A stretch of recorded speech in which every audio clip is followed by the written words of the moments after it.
Olá pessoal, tudo bem? Hoje nós vamos para mais uma aula da série A Massa dos Átomos, tudo bem? Só que a partir de hoje nós vamos começar a falar sobre dois conceitos que são de extrema importância para a química, que são mol e massa molar. Tudo que você for ver de química daqui para frente, de alguma forma esses dois conceitos vão estar envolvidos. Então, é extremamente importante que você preste muita atenção nessa aula, se dedique, se esforce para entender essa aula aqui, tudo bem? Ó, esses dois conceitos, mol e massa molar, eles normalmente costumam dar alguns probleminhas, né, com os alunos. Não porque eles são difíceis. Esses dois conceitos até que são fáceis para a gente entender. O problema deles é que eles envolvem uma habilidade que é muito complicada da gente trabalhar, que é chamada de abstração. A abstração é essa capacidade que a gente tem de imaginar as coisas, né, de criar na nossa mente, né, a imagem sobre aquilo que a gente está falando sem ter um recurso visual para ajudar a gente. Nessas aulas, vai ser bastante importante que a gente consiga dar significado para alguns números, tá? E isso normalmente tem dado uma dificuldade, ou costuma dar uma certa dificuldade no comecinho pelo menos, tá? Mas eu espero de verdade que no final vocês consigam resolver todos os exercícios e que nada, nenhum assunto que venha daqui para frente, vocês tenham dificuldades por não ter entendido o MOL, tudo bem? Bom, essa aula de hoje, nesse vídeo, eu vou começar a falar sobre mol, tá? Mas vamos lá então entender o que significa esse númerozinho tão temido e tão estranho. Vamos lá? Nós vimos na aula passada que quando a gente quer comprar ou vender alguma coisa, nós podemos usar algumas unidades de medidas, como por exemplo, quilograma, litro, metro.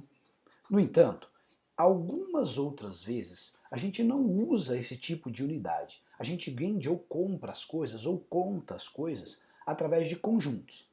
Por exemplo, se eu for comprar meia, eu vou comprar meia por um conjunto. Nós compramos normalmente meia aos pares, certo?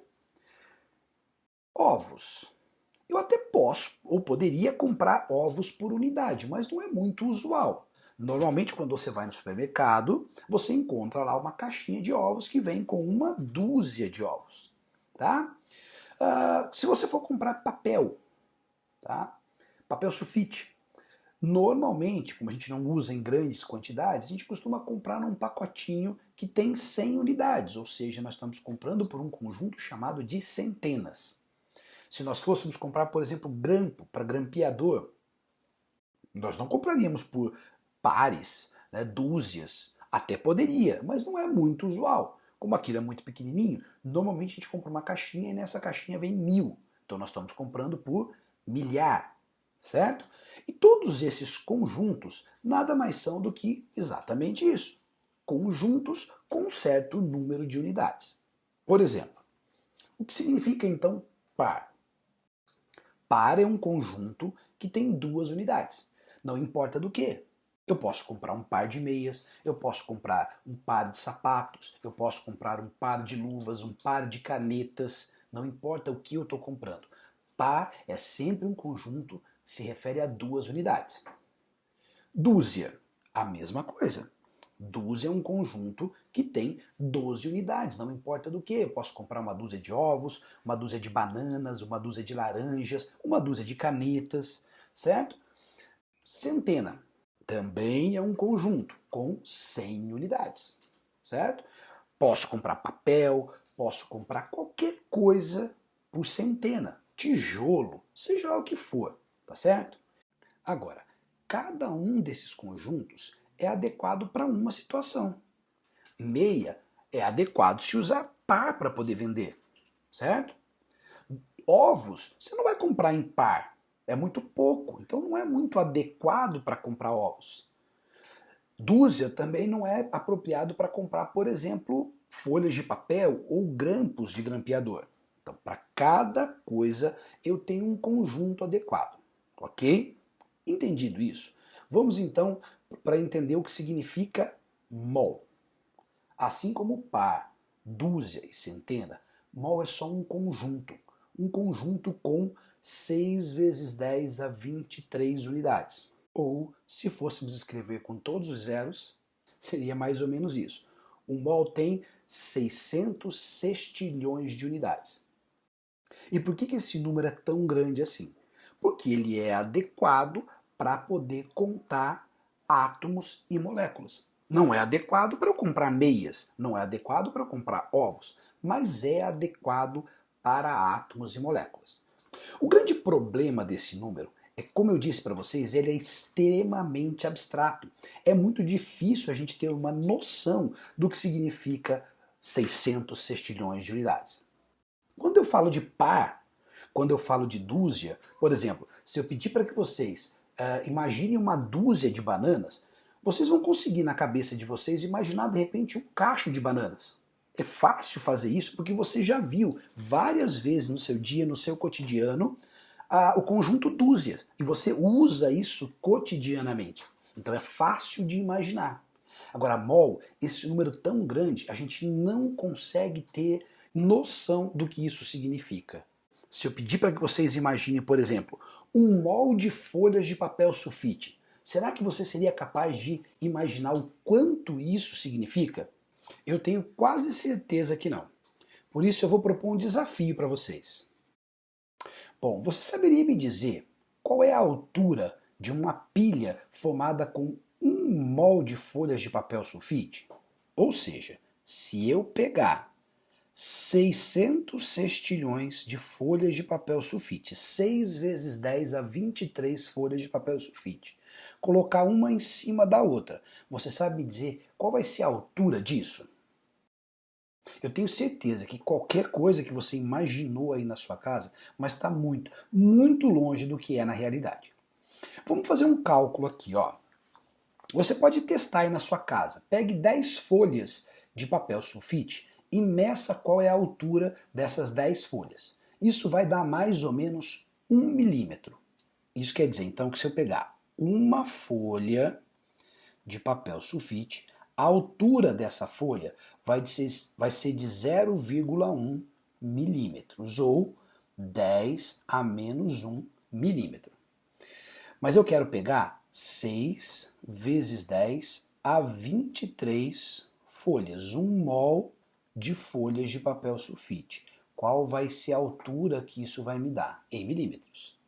Então vai ficar aqui, ó, a altura vai ser igual a 6 vezes 10 a 23 vezes 10 a menos 1.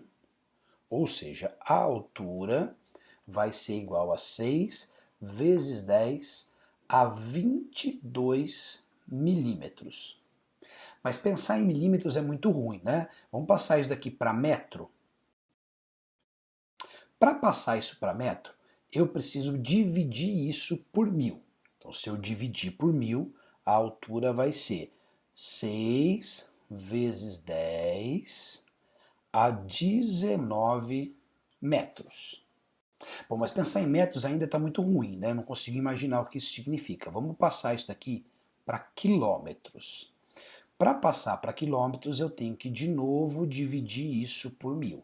Então, vai ser a altura 6 vezes 10 a 16 quilômetros. Essa vai ser a altura da pilha.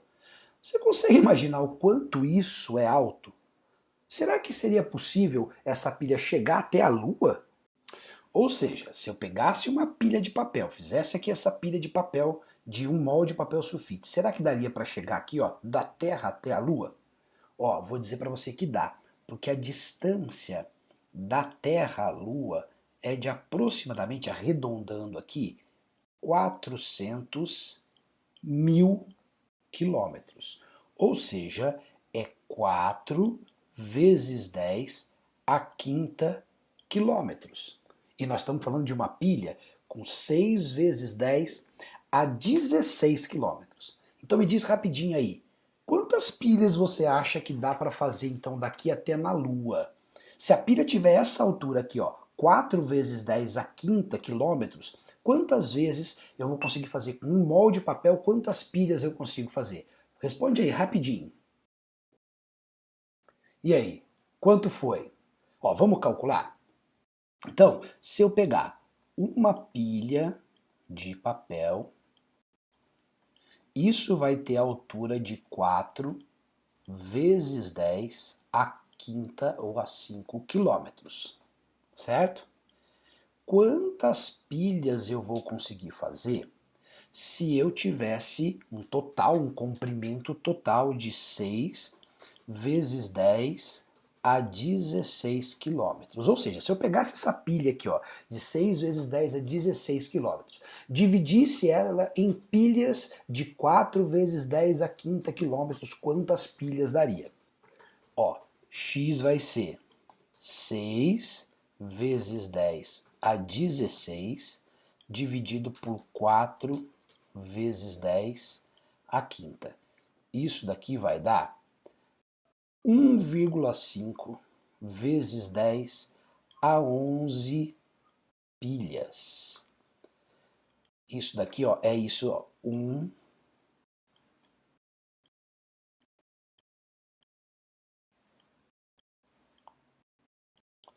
esse é o total de pilhas, ou seja, 150 bilhões de pilhas de papel daqui até na Lua.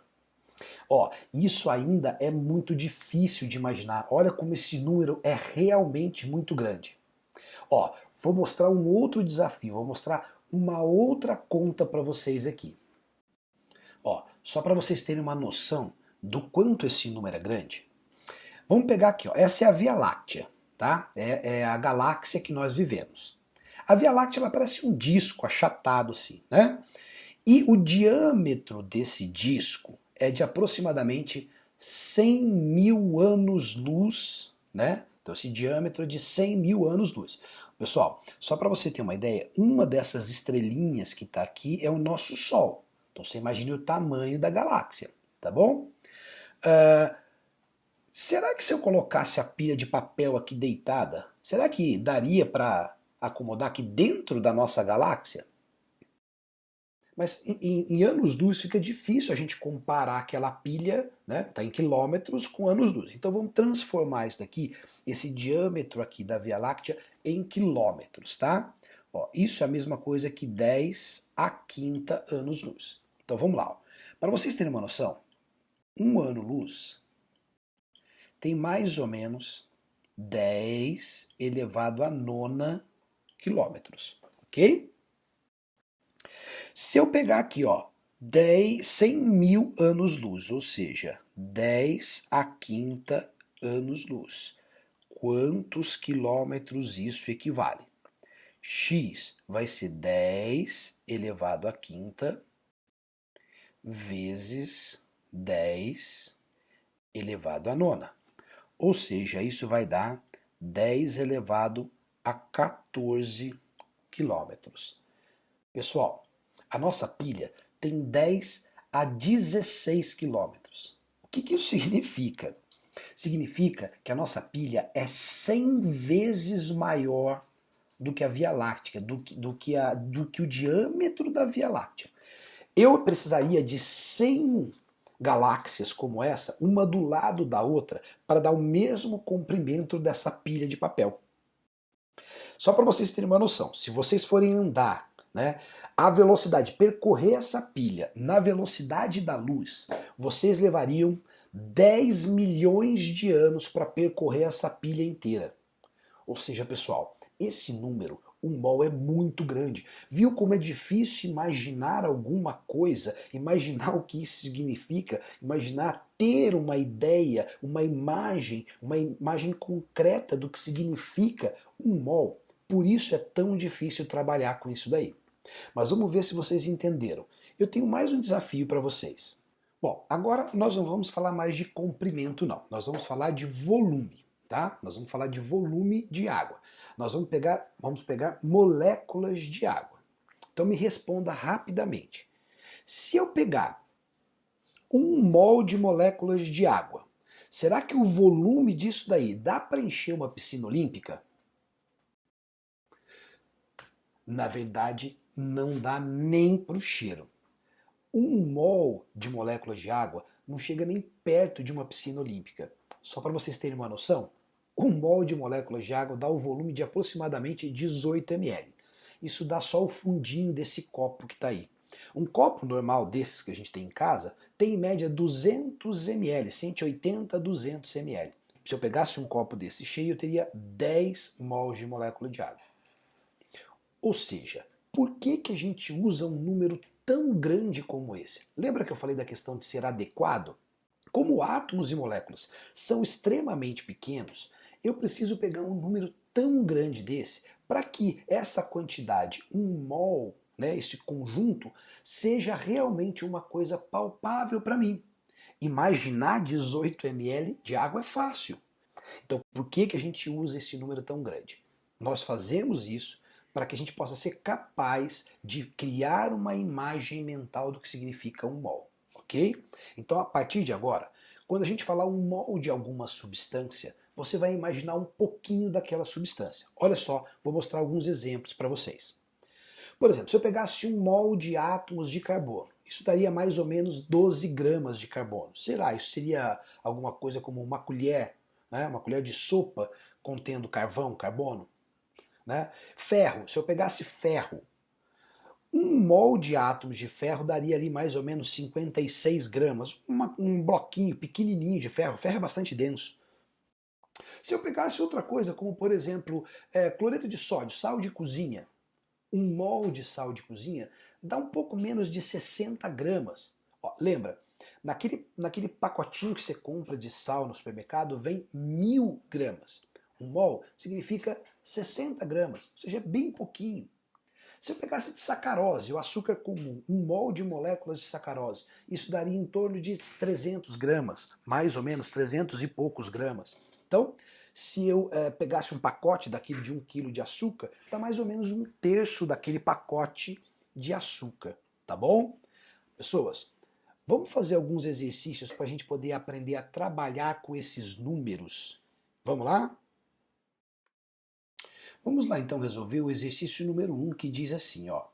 Observe o modelo e complete. Ele coloca aqui, ó, 5 mol de átomos é igual a 5 vezes 10 a 23 átomos. Bom, antes da gente resolver o exercício propriamente dito, eu quero mostrar para vocês o que eu disse anteriormente, que a dificuldade de trabalhar com mol, na verdade, está na dificuldade de abstrair. Quer ver, ó? Vamos fazer essa conta aqui, ó. Se eu pegar uma dúzia de laranjas, quantas laranjas eu tenho em uma dúzia de laranjas? Bom, todo mundo sabe, eu tenho 12 laranjas. Mas se eu quiser saber quantas laranjas eu tenho em 5 dúzias de laranjas? Bom, você já sabe como fazer essa conta, mas eu vou mostrar aqui para vocês, numa regra de 3, como é que ficaria. Então, uma dúzia de laranjas tem 12 laranjas. 5 dúzias de laranjas, x. Então, x aqui vai ser igual a 5 vezes 12. Eu não vou nem terminar de fazer essa conta, eu vou deixar desse jeito mesmo aqui, ó. E vou mostrar para vocês agora como eu poderia resolver este exercício aqui. É claro, do jeito que está aqui, ele é simples de resolver. Mas olha só, eu sei que um mol de átomos tem 6 vezes 10 a 23 átomos. Você está vendo a semelhança com isso aqui, ó? Dúzia é um conjunto, mol é um conjunto. Então, uma dúzia tem 12 unidades. Um mol, 6 vezes 10 a 23 unidades. 5 mols de átomos. Quantos átomos vai ter? É a mesma coisa lá, ó. X é igual a 5 vezes 6 vezes 10 a 23. Também não preciso fazer a conta, ó. Se eu colocar um parênteses aqui, ó, vai ficar exatamente como lá. Então, tá vendo que há uma grande semelhança em trabalhar com dúzia ou trabalhar com mol? Eu tenho certeza que se eu pegar tudo isso daqui, ao invés de colocar mol, colocasse dúzias, e ao invés de usar átomos, moléculas, usasse frutas, vocês responderiam todos os exercícios até de cabeça, né? Então, reparem que trabalhar com mol também é fácil, assim como trabalhar com dúzia aqui. O problema todo está na abstração, na compreensão do que ele está pedindo, ok? Então vamos lá, agora que você já entendeu, como é que eu faço então para resolver aqui? Eu nem vou fazer regra de 3 não, ó. Basta eu fazer o seguinte, ó. Se eu quero 8 mols de moléculas, 8 mols de moléculas vai ter 8 vezes 6 vezes 10 a 23 moléculas. Então agora que você já entendeu, dá um pause no vídeo, faz o restante e depois você volta aqui para ver a resolução, tá bom? Bom, então como é que ficou aqui a resposta? Ó? 3 vezes 6 vezes 10 a 23 nêutrons. 0,4 mol de prótons. 0,4 vezes 6 vezes 10 a 23 prótons. E por último aqui, 6 mols de elétrons. 6 vezes 6 vezes 10 a 23 elétrons. E para terminar, vamos fazer aqui o exercício número 2. Ó, vou mostrar que o número 2, na verdade, é o inverso do que nós acabamos de fazer no exercício número 1. Vou pegar aqui de novo, olha. Se eu pegar uma dúzia de ovos, uma dúzia de ovos tem 12 ovos, certo? Eu quero saber, se eu pegar 72 ovos, quantas dúzias de ovos eu vou ter lá? Ó, x vai ser igual a 72 dividido por 12. Ou seja, eu vou ter 6 dúzias. Ó, repara como isso é a mesma coisa aqui, ó. Ele quer saber em mol, ou seja, em dúzia, em mol, quanto equivale 12 vezes 10 a 23. Ó, vamos fazer a regrinha de 3 também aqui, ó. 1 mol de átomos tem 6 vezes 10 a 23 átomos. Quantos mols de átomos eu vou ter se eu pegar 12 vezes 10 a 23 átomos? Ó, x vai ser igual a 12 vezes 10 a 23 dividido por 6 vezes 10 a 23. Ou seja, eu vou ter 2 mols. Bom, nem precisava de muito, né? Só para ver aqui que o dobro, né? Se é o dobro, eu tinha 2. Então faz o seguinte agora, ó. Dá um pause, faz o item B e depois volta aqui para ver a resolução, tá bom? Bom, então resolvendo o item B, ficou assim, ó. 1 mol de moléculas tem 6 vezes 10 a 23 moléculas. Quantos mols de moléculas se eu pegasse 2,4 vezes 10 a 25 moléculas? X vai ser igual a 2,4 vezes 10 a 25 dividido por 6 vezes 10 a 23. Bom, quanto que vai dar aqui? Para fazer essa conta, vamos fazer o seguinte, ó. Vamos transformar esse expoente aqui em 23 também? Então, se eu vou diminuir o expoente aqui, eu preciso aumentar esse número aqui. Se vai diminuir duas casas, dois números aqui, eu tenho que andar com a vírgula duas casas. Então vai ficar 240 vezes 10 a 23 dividido por 6 vezes 10 a 23. Eu cortando aqui, eu vou ter 240 dividido por 6. Se fosse 24 dividido por 6, daria 4. Mas como é 240, eu vou ter 40 mols. Certo, pessoal? Bom, eu espero de verdade que vocês tenham entendido e que consigam fazer todas as tarefas. Então vai lá, façam as tarefas agora e eu vejo vocês então na próxima aula, tá bom? Até lá!